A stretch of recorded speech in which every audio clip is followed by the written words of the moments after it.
Bonjour, aujourd'hui nous allons voir qui est Long John Silver. C'est un des personnages principaux du roman L'île au trésor, écrit par Robert Louis Stevenson. Attention, ce n'est cependant pas le personnage principal ni le narrateur. Je commence la lecture du texte. Le vieux flibustier. Je prends la plume en l'an de grâce 1700 et retourne à l'époque où mon père tenait l'auberge de l'amiral Benbow et au jour où le vieux, à la peau basanée et balafrée d'un coup de sabre, prit pour la première fois logement sous notre toit. Je me souviens de lui comme si c'était hier, et je le vois s'avancer à pas lourds vers la porte de l'auberge, son coffre de marin derrière lui sur une brouette. C'est un homme grand, fort, puissant, dont les cheveux bruns retombent en un catogan poisseux sur les épaules d'un manteau bleu souillé de taches. Ses mains aux ongles noirs et cassés sont rongées et couvertes de cicatrices. La balafre à travers sa joue est repoussante et d'un blanc livide.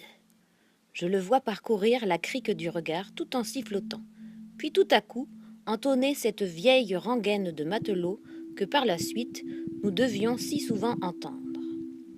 Nous étions 15 sur le coffre à l'homme mort, yo-ho-ho, et une bouteille de rhum, d'une voix aiguë et chevrotante, qui semblait avoir été rythmée et brisée par les manœuvres.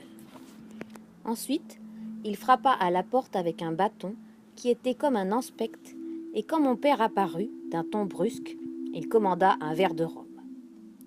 Il le but posément et le dégusta en connaisseur, sans cesser d'examiner tour à tour les falaises et notre enseigne.